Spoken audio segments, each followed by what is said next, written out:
Avez-vous déjà vu un photographe retoucher ses photos commerciales pour ses clients? Bienvenue les créatifs, moi c'est Bruno Beuret, j'espère que vous allez bien et bienvenue sur ma chaîne Imagine, apprendre et découvrir. Aujourd'hui, je vais faire un tutoriel sur la retouche d'une de mes photos commerciales pour un de mes clients. J'ai trouvé ça très intéressant de vous montrer car il y a pas mal de retouches après avoir fait le shooting en studio. Je remercie aussi BeWatchmaker car ils ont eu la bonté de m'autoriser à la diffusion de leurs produits sur ma chaîne YouTube. Donc je les remercie bien. Dans ce tutoriel, qu'est-ce que l'on va voir? Organisation de la retouche, traitement de base sur Lightroom, imbrication de 3 photos pour en créer plus qu'une seule, suppression des défauts et bien sûr le plus important, une grosse retouche, reconstruire complètement le fond. Et restez bien jusqu'à la fin car on va voir ensemble comment je reproduis des luminances, donc des sources de lumière sur ma scène pour que ce soit le plus réel possible.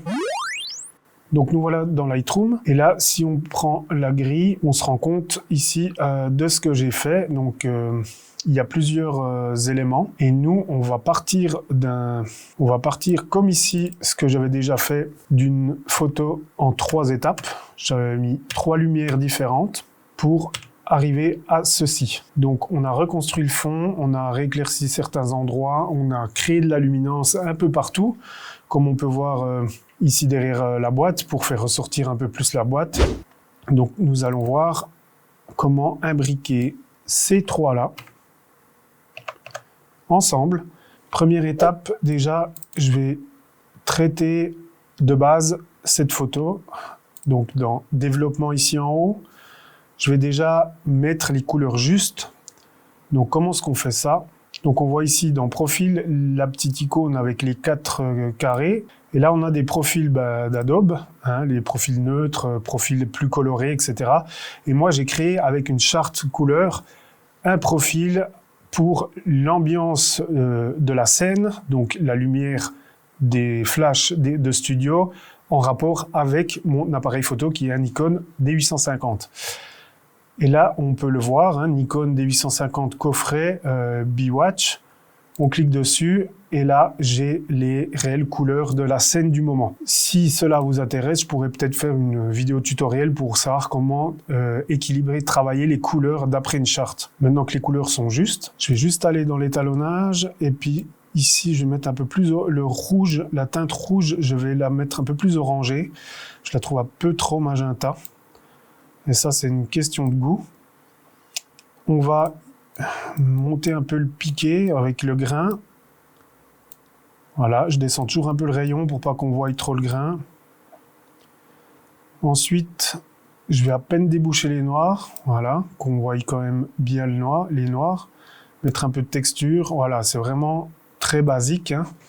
On va faire plus sur Photoshop. On monte un petit peu les ombres, hein. Donc les ombres, c'est qu'ils soient pas trop noirs, qu'on voie encore un peu les détails, mais en même temps, faut pas trop monter. Là, moi, je reste sur 30, plus 30, parce qu'après, ça ternit un peu les zones foncées. Voilà, le contraste, je le laisse. Et ici, si on regarde sur mes photos, ma charte graphique, ma charte de couleurs, on voit le gris ici, 18%. Pour avoir des couleurs exactes. Donc moi je l'ai fait au préalable, donc je sais en Kelvin combien ça va représenter. Voilà, développement. Et là dans Kelvin, je mets la valeur que je voulais. Donc 6000 Kelvin, et là, moins 9. Voilà. Donc comme ceci, on voit que c'est à peine plus jaune, c'est parfait. Là maintenant, colorimétrie, on est juste. Un petit peu de texture, du grain. Voilà, c'est très basique. Et maintenant, on va copier ceci. Donc, je fais CTRL-C. Il y a le panneau de copie des paramètres qui s'ouvre. Et je mets bien copier. Alors, je fais attention de regarder que j'ai la plupart des choses cochées. Les masques, c'est pas nécessaire, j'en ai pas fait. Recadrage. Le recadrage, je vais le faire sur Photoshop, j'en ai pas besoin. Étalonnage, je vais le laisser. Comme on a retouché à peine le rouge. Copier. Donc là, j'ai copié ces paramètres que je viens de travailler. Ensuite, je retourne sur la grille. Et les deux ici, que je vais imbriquer, avec celle que j'ai travaillée. Shift et on sélectionne les deux. On se met ici sur la vignette, clic droite, paramètres de développement, coller les paramètres. Voilà, on voit que ça a changé, c'est parfait. Maintenant, on va les sélectionner les trois, donc les trois photos qu'on va imbriquer ensemble. Je mets clic droite sur ces trois vignettes et là, modifier dans. On ne met pas modifier dans Photoshop, mais on met bien ouvrir tout en bas ici, ouvrir en tant que calque dans Photoshop. Qu'est-ce qui va se passer? Que mes trois vignettes, donc mes trois photos vont s'ouvrir dans Photoshop l'un sur l'autre, tout simplement. Parfait. Là, on voit que mes trois photos sont bien alignées. Je clique en Shift sur la dernière. Là, mes trois sont sélectionnés. Une fois qu'elles sont sélectionnées, on va dans Édition. Ici en bas, aligner automatiquement les calques, parce que même que j'ai fait sur un trépied très précis, il peut, avec la mise au point, avec des fois un petit peu de malchance, on bouge à peine. Et le mieux, c'est vraiment de les empiler, qu'ils soient nickel. Qu'est-ce que Photoshop fait? Il va analyser tous les contrastes, les lignes, et il va les remettre ensemble pour avoir quelque chose de parfait. Donc on clique, ça ouvre Photomerge, et ici, on voit automatique. Donc si on prend ici, ce sera plus pour du panoramique, d'accord? Plusieurs sortes de panoramiques, donc on les empile qu'une certaine parcelle de la photo pour créer un panoramique. Nous, on va prendre automatique qui va tout simplement les empiler correctement. Voilà, et on peut voir que j'étais pas ultra précis à la prise de vue. Hein. On voit qu'il y a un petit décalage, mais c'est pas grave, c'est pour ça que on a tout aligné automatiquement. Parfait. Là maintenant, je mets recadrer. Je vais sous format original. Donc l'outil recadrage est ici, hein, donc on peut presser sur C. Une fois qu'on est dessus, on voit le cadre. Et là, on bouge un petit peu pour enlever ces fameuses lignes. De toute façon, là, je dois recadrer un petit peu. Je trouvais que c'était pas top. Voilà, là c'est mieux. Un peu plus là. Voilà, la courbe de Fibonacci, en plus, c'est pile dedans, sur le petit slogan OK, moi ça me plaît bien comme ça, on a enlevé les petits bords, on met ici en haut, OK. Ça m'a recadré, ça m'a tout enlevé, c'est parfait. Maintenant, ce qu'on va faire, alors on va détecter, voilà, par exemple ici, il faudra que je récupère ici le détail du petit support. Voilà. Donc là, je sais qu'il faudra mettre un masque pour rattraper ça, vu que le petit support est dessous, juste ici. Ensuite, si j'enlève les deux, voilà, là, on a ici la lumière principale sur le coffret. On pourra un petit peu retoucher, je la trouve forte. Hein. Voilà. Donc là, il faudra aussi mettre un petit masque. Voilà, donc on va aller déjà sur celui-ci. Dessus, comme on a normalement la même lumière, oui, c'est bon. On fait B pour avoir un pinceau et on va aller parcimonie, comme je dis toujours, mettre l'opacité à 100%, donc on presse 0 si vous voulez 100%. Et là, au lieu de peindre en blanc, je presse X pour ici changer en noir. Et là, regardez, c'est magique, on réapparaît le petit support sans aucun effet de dégradé. Si on regarde même assez proche, c'est pas mal. Quand on va ici sur le masque et on presse Shift, clic sur le masque, on l'arrête temporairement. Là, en pressant Espace, il y a la petite main qui arrive et on peut voir l'avant-après. Shift, on clique sur le masque. C'est pas mal. Il y a un tout petit décalage, mais ça se voit pas. Là, on voit un petit peu quand même. C'est maintenant que je vois ça. Ah ouais. C'est parce que j'ai ce fameux dégradé. Alors, pour encore mieux travailler, c'est ça la subtilité dans ce genre de travaux. On va faire comme ça, on va le remplir en blanc. Donc, CTRL retour. Et là, je vais prendre l'outil lasso polygonal, donc L, Shift L, pour arriver ici sur le polygone. Et là, je vais aller vraiment au bord. Et je vais juste définir ici, comme le bord est vraiment, il y a une limite justement du creux de la mousse. Je recule un peu. Et là, je vais faire Alt retour. Et voilà. On le voit. Et là, on n'a plus cette espèce de flou qui s'était fait sur le côté parce que j'avais pris le pinceau. Parce que ça, à mon avis, c'est pas 100% exact. Ça peut arriver. CTRL ou commande D. Et là, c'est quand même beaucoup mieux. Là, on est à 200%, donc je vais voir toujours très proche. Car si mon client il veut faire des beaux tirages de ses photos de coffret pour présentation, ben il n'y a pas de défaut en fait. Bon, alors pour ça, c'est OK. Maintenant, ce qu'on va faire, on va imbriquer ici ce coffret lumineux. Soit je prends B, le pinceau, et ce que je vais faire, je vais le détourer complètement. Comme ça, je pourrais récupérer aussi la sélection. Je prends ici l'outil polygonal, parce que c'est que des lignes droites. Donc, j'adapte ma sélection à mes objets. Il n'y a pas vraiment de courbe, donc on clique d'un point A à un point B. Je presse Shift pour avoir la main. Donc, ça m'arrête temporairement la sélection. Je me resitue dans la photo. Je lâche la barre d'espace. Et là, je peux revenir là. Voilà. J'ai cliqué, barre d'espace, la petite main, je remonte jusqu'en haut, je lâche. Et là, je reviens jusqu'ici. Pareil par là. Je peux zoomer même encore un petit peu pour être un peu plus précis. Voilà.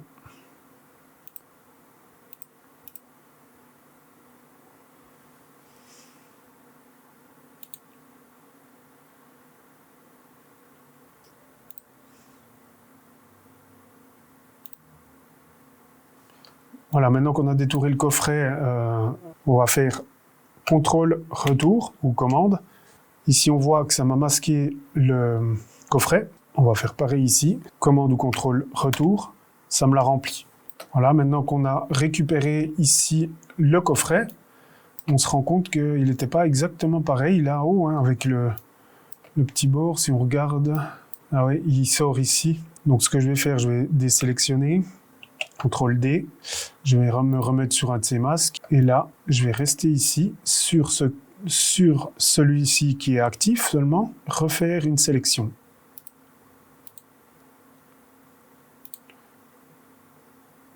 Et là je vais recacher, voilà, en faisant CTRL ou commande retour et ça m'a caché encore cet endroit-là. Voilà. J'aurais pu aussi les mettre dans un groupe et mettre un masque ici, ça aurait fonctionné aussi, au lieu d'avoir deux masques. Donc ici, on a bien nos trois photos imbriquées. Le coffret de base tout seul, avec son mousse à côté, et ici, le petit support, et ici, on va réimbriquer le téléphone avec le porte-téléphone. Maintenant, ce qu'on peut faire, c'est clic sur les trois, Shift les trois, on fait clic droite, convertir en objet dynamique. Et là maintenant, j'ai plus qu'un seul calque que je peux reprendre bien sûr avec l'objet dynamique. Si on double-clique dessus, il va me rouvrir ici l'objet dynamique avec les trois calques. Toujours travailler en non destructif, c'est le mieux. Un petit rappel, si vous voulez plus de tutoriels un peu de ce genre, un peu professionnel ou encore plus débutant, n'hésitez pas à vous abonner, mettez la petite cloche, comme ça vous savez quand c'est que je publie. Normalement, je publie chaque semaine, donc on repart sur notre petite retouche. Alors, maintenant qu'on a ce stade d'imbrication des trois photos, on va ici en bas, nouveau calque, et là on va mettre défaut pour enlever un petit peu tous ces défauts. Mais avant ça, je remets un calque ici, et là je mets repère des défauts. Et j'ai écrit n'importe comment. Et là, ce qu'on va faire, on zoome. On va zoomer à 140%, 150%, ça dépend. On presse H pour avoir la petite main. Et on regarde un peu ce qui nous dérange. Ok, là, on voit qu'il y a une tâche, là aussi. Alors là, on va prendre l'outil pinceau. Et je fais Shift Alt. Clic droite, je maintiens tout, et là je peux choisir ici dans la petite roue chromatique, je repère ici par exemple le bleu qui va bien sur le rouge. On lâche tout, on clique. Et là, on fait un tout petit pinceau. Voilà, 100%. Si vous avez un stylet, c'est mieux. Et là, il faut bien rester sur le calque ici, repère des défauts. Et là, on entoure tout ce qu'on doit enlever. Là, il faut enlever cette ligne. Pour aller plus vite, on reste sur le pinceau, on presse la barre espace, vous vous souvenez, et on peut prendre l'outil main temporairement. Là, il y a un chenille, une poussière. Là aussi. Bon, ici, il n'y aurait pas trop besoin. Parce que vous verrez, après, on va déborder ici pour recréer le fond. Voilà, ici. C'est jamais. Là aussi. Là, on voit que c'est très rouge, hein, c'est les reflets. Alors, on verra si on peut les enlever, mais c'est pas hyper dérangeant en sachant que l'arrière-plan est rouge. On verra ce qu'on peut faire. Là, il y a un chenille, une poussière. Là. Alors, des fois, je zoome un peu plus, hein, parce que là, on voit aussi. Plus on est exigeant, meilleur ce sera. Et là, on voit que j'avais pas bien découpé. Donc, ici et là. Comme ça, on sait les défauts. Ici aussi. Là, on s'en fiche pour le moment. Bon, il n'y a encore pas grand-chose, c'est pas mal. Ici, peut-être. Donc, j'avais quand même fait attention à la poussière à la base. Là, comme ça, on sait directement où sont les poussières et les défauts. Et on peut reprendre comme on veut. Donc là, on va bien sur le calque défaut maintenant. Et on va enlever tout ça. Donc, on va utiliser plusieurs outils pour bien faire ça. Je vais prendre l'outil ici, correcteur. Je maintiens Alt, je clique à côté. Et voilà, c'est juste enlevé. Pourquoi je ne prends pas le tampon? Parce que ce qui est bien avec celui-ci, c'est qu'il détecte directement les nuances de couleurs et il les adapte. Je ne travaille pas du tout avec l'intelligence artificielle parce que j'ai essayé la dernière fois, c'était pas 100% concluant pour certaines zones. Et j'avais aussi envie de vous montrer qu'à la main, ça va aussi assez rapidement. Voilà, on clique bien à côté pour avoir quasiment la même lumière. Et là, on efface toujours tranquillement. Voir qu'il n'y ait pas d'artefact. Là, on arrive proche du bord, donc là, je mets un pinceau un peu plus dur.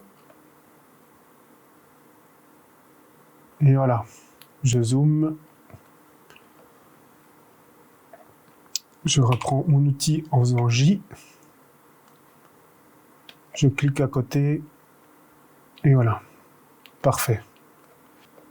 Donc, ce qu'on va faire pareil, là, on ragrandit un peu. Je remets un peu de progressif et c'est reparti. Hop.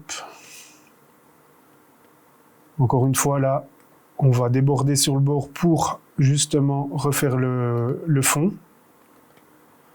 Qu'est-ce qu'on avait d'autre? Alors, ça on a enlevé, ça on a enlevé. Donc, ça, attention, pas se tromper. Ça, on va bien sur le calque des repères. Ça, on peut enlever, ça, on peut enlever. Ça aussi. Ça, non, mais on va le faire tout de suite. On va bien sur le défaut. On arrive là. J. On clique à côté. Tac. Et voilà. On voit que ça me plaît pas trop ici. Voilà. Là. J. On presse à côté. Voilà. Ben tiens, là, il y en a un que je viens de voir. Alors, je recule. Ça, je pense qu'il faut que je retourne justement sur mon objet dynamique. Je double-clique. Et on va reprendre justement dans l'objet dynamique où on a nos trois calques. Et on va direct reprendre à la source. Donc, c'était bien sur les deux calques. Donc, on va prendre l'outil pinceau. Là aussi, celui du dessous. Là, j'ai enlevé le petit défaut qui était sur les deux masques. Encore une fois, comme je vous disais avant, on aurait pu faire un groupe et mettre un masque. Mais j'ai pas super bien réfléchi sur le moment. Ça arrive. Ça arrive des fois qu'on ne réfléchisse moins que d'habitude. Là, je trouve aussi on a coupé le bord. Donc, ce que je vais faire, je vais le continuer un peu. Ouais, je vais le mettre par ici, bien au bord. C'est important de bien garder ça. Là, je clique. Voilà. On peut voir ici que j'ai rattrapé. Là, maintenant, si je zoome un peu, on voit que je vais rattraper ce que j'avais coupé ici, en fait, du coffret. Alors, si on presse CTRL H, on enlève, en fait, les pointillés de la sélection. On n'enlève pas la sélection, elle existe toujours, mais on n'enlève que les pointillés visuellement. Si on represse CTRL H, ils reviennent. Et là, on voit, en fait, que j'avais coupé, en fait, dedans. Et pour vous montrer, en fait, que c'est juste les pointillés qui s'enlèvent, je presse CTRL H. Et là, on va prendre le pinceau, on va mettre sous le blanc, ici. On va rester sur le noir. Et là, regardez, ah non, je me suis trompé. Bien sur le masque. Là, on fait réapparaître que cette petite ligne. Et pourquoi ça ne dépasse pas? Parce qu'on a toujours notre sélection. CTRL H pour enlever un peu ces pointillés. Alors des fois Photoshop a des bugs, je ne sais pas pourquoi, ça ne fonctionne pas toujours bien. Là je pense que je vais pas trop abuser parce qu'après on va voir cette ligne noire qui me plaît pas trop, je vais la laisser comme ça. Donc là on a récupéré ce petit bord, là c'est nickel. On ferme ici l'objet dynamique, il va nous dire est-ce que vous voulez l'enregistrer? Bien sûr que je vais enregistrer les modifications de l'objet dynamique. Une fois enregistré, ben, ça va changer ici, vous voyez, on a récupéré. Il y a encore un petit anicroche là. Et on va aller dans défaut, on va prendre S pour le tampon, et là je presse à côté, et on va remettre juste, tac, comme ceci. Voilà, ici aussi on voit que je l'avais noté, je crois. Ouais, j'avais noté celui-là. Donc on presse aussi là, clac. Donc Alt, clic. Quand il y a des arêtes comme ça, le mieux c'est de cliquer vraiment sur le bord de l'arête pour pouvoir bien le mettre dessus. Tac. Alors qu'il y a une petite différence. Donc CTRL Z, je prends le J, l'outil correcteur ici. Je presse et je fais la même chose, sauf qu'il va me générer mieux la luminosité. Voilà. Alors là, ça va assez loin dans les détails, mais franchement, quand on fait des grands tirages puis que c'est professionnel, on est obligé d'aller assez loin. Comme ça, vous saurez un peu comment ça fonctionne et si vous voulez tester ces techniques, c'est bien aussi. Alors, il y a celui-ci, on va aller dans l'objet dynamique. Je crois que c'est celui-là, oui, c'est ça. On va bien sur le calque où il y a le défaut. Et là, je l'entoure ici. On va essayer quelque chose.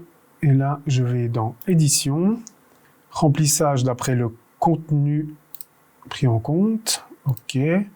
Comment ça fonctionne? Pour ceux qui ne savent pas, je me mets sous Personnaliser ici. Donc, je ne fais pas en automatique, je fais tout à la main, c'est beaucoup mieux.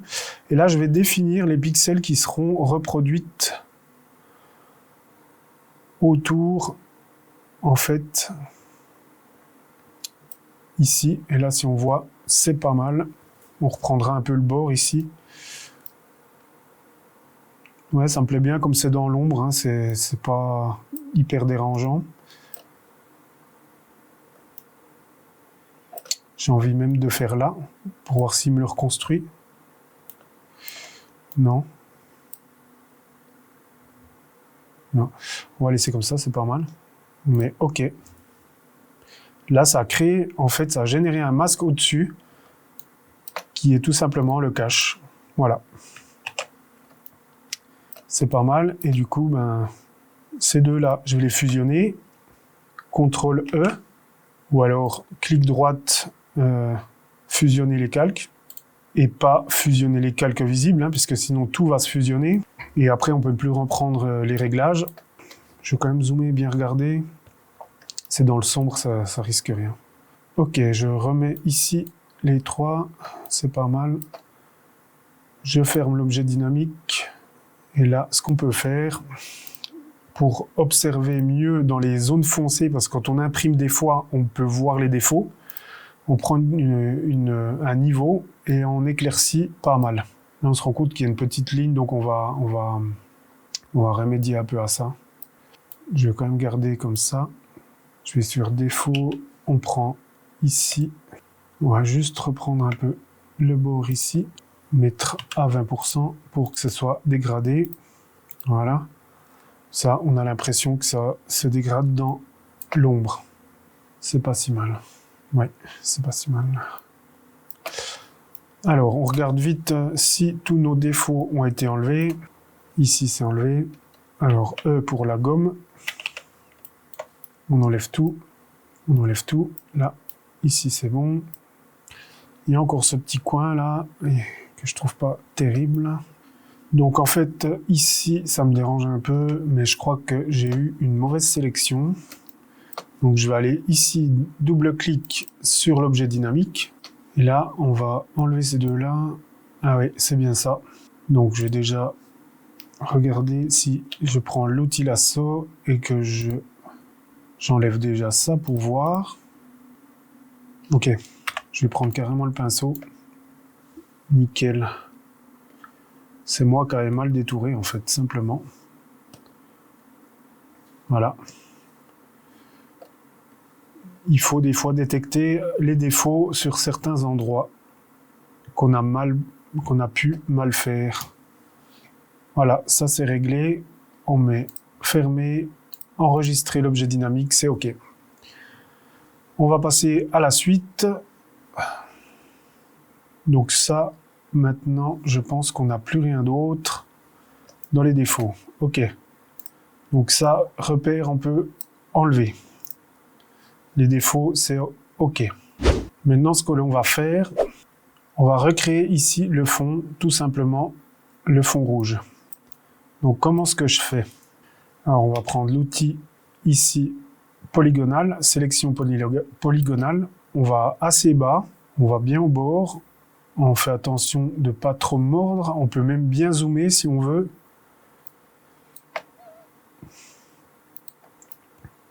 Là, ma foi, sélection comme on a l'habitude de faire, je mettrai en accéléré.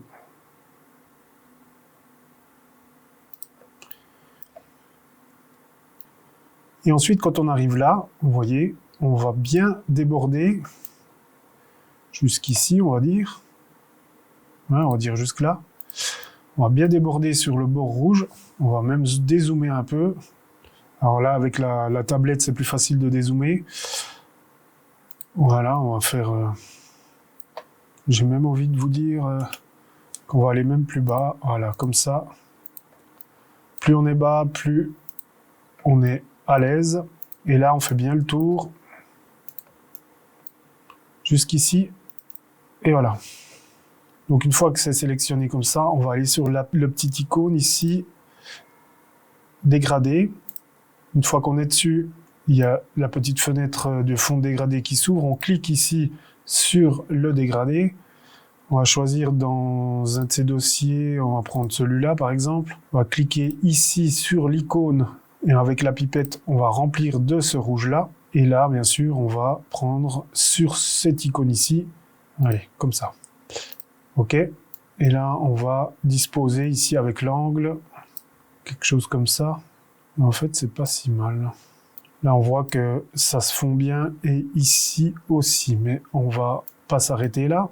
Alors, maintenant, je vais sur le masque et sur la ligne ici, on va prendre le pinceau B, un pinceau rond, très...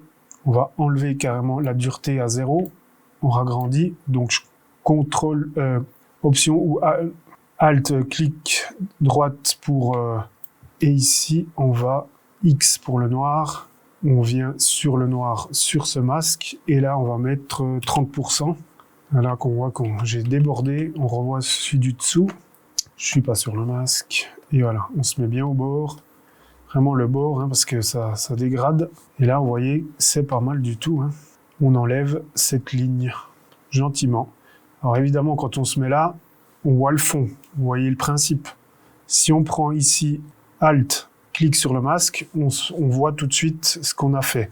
Là, on voit que j'ai peint beaucoup plus haut, donc on voit l'arrière de la photo. Donc, je reviens en arrière.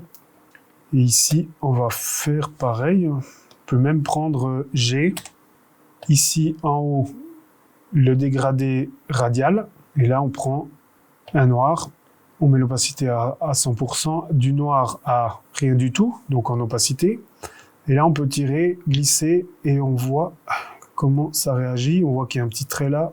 Et voilà, comme ça, on a un joli dégradé naturel. Si on regarde, maintenant on zoome, et on n'a plus notre ligne, hein, évidemment. Voilà pourquoi on est beaucoup allé avec la sélection sur la zone rouge. Si on regarde, on reprend, clic, vous voyez que je suis bien passé sur la zone rouge pour bien avoir le dégradé et qu'on ne voie plus la différence. Voilà l'importance de travailler manuellement, c'est qu'on devient super précis et si on regarde ici, il n'y a pas de débordement. Alors ce qu'on peut faire ici, on clique sur le masque pour que les arêtes soient pas trop nettes. On va dans contour progressif du masque et on met 1 ou 2 pixels pour justement que ce soit un tout petit peu flouté, comme la netteté n'est pas à 100%. Une fois qu'on a fait tout ça, on peut mettre tout ça dans un groupe, CTRL-G pour regrouper le tout. On va appeler ça base. Et maintenant, ce qu'on va faire, on va assombrir le tout, enfin, sauf le coffret et le mousse à côté, et on va aller avec des dégradés pour faire des luminances. Dans Réglages, je vais dans Courbe, je descends les tons moyens, les tons très clairs, blé blanc, quoi, pour avoir quelque chose comme si on manquait de lumière, comme si le flash était vraiment très faible dessus. Et maintenant, je le désactive et je vais resélectionner le tout. Bon, comme on a fait la boîte déjà une fois, on peut aller ici, double-clic, je prends ici celui-ci, je fais CTRL-C, je le mets ici au-dessus, CTRL-V, donc là, je le désactive pour toujours avoir notre photo de base. Je clique sur le masque, je fais CTRL-clic sur le masque. On voit que ça m'a créé la sélection, donc j'ai bien cette sélection du coffret, mais elle est inversée vu que le blanc est dans ce sens-là. Donc qu'est-ce que je vais faire? Je vais faire Shift CTRL-I, comme ça on a inversé la sélection. On peut aller aussi dans Sélection inversée, intervertir. Là, je peux jeter ce calque, fermer l'objet dynamique. Et là, je vais juste zoomer pour corriger ça. On voit ici que ça a un peu mordu dans le bord. Je vais faire Alt ici pour avoir le petit moins, hein, ceux qui connaissent déjà un peu. Comme ça, on va soustraire la sélection. Voilà. Et là, je remonte.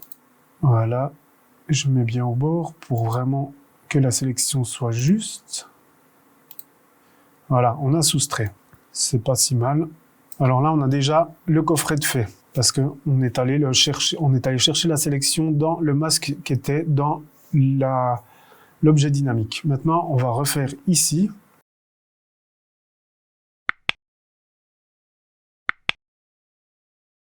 Voilà, maintenant qu'on a notre sélection complète sur ces objets, on va aller ici sur le calque. On fait Alt Retour. Et là, on redevient seulement sur ces éléments avec l'exposition juste. Voilà, on met un petit dégradé ici pour de 1 ou 2 pixels pour que ce soit pas trop net non plus le détourage. Et ici, on voit que c'était pas non plus top. Donc, on reprend sur le masque.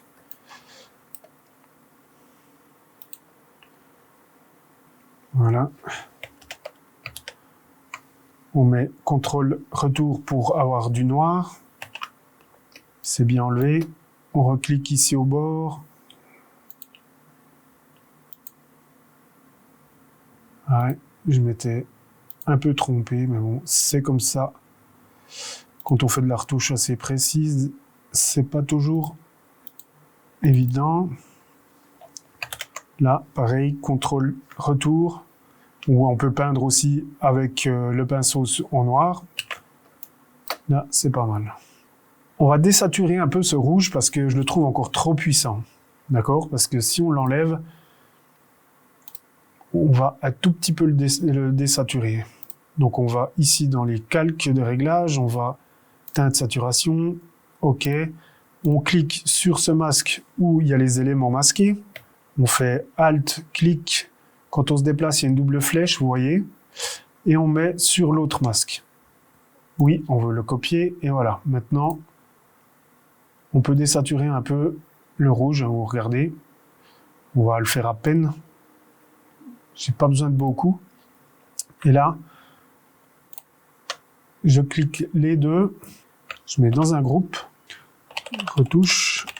Et là, comme les masques sont ici, je ne vais pas remettre ici des masques de flou pour révéler des lumières. On va tout simplement ici mettre un masque sur le groupe. Et là, maintenant, on peut masquer comme on veut le fond rouge. Donc là, je mets en noir, du noir à l'opacité. Ici, en dégradé radial. Et là, on va commencer un peu à éclaircir les zones, vous voyez, comme ça. On va masquer ce réglage qu'on a fait ici, donc désaturation et assombrissement. Dégrader ici le masque pour avoir des zones de lumière intéressantes. Voilà, comme ça. Ici, pour un peu révéler ce coffret. Là, ça me plaît assez aussi. Voilà. Ici aussi, on va révéler un peu la mousse, comme ceci.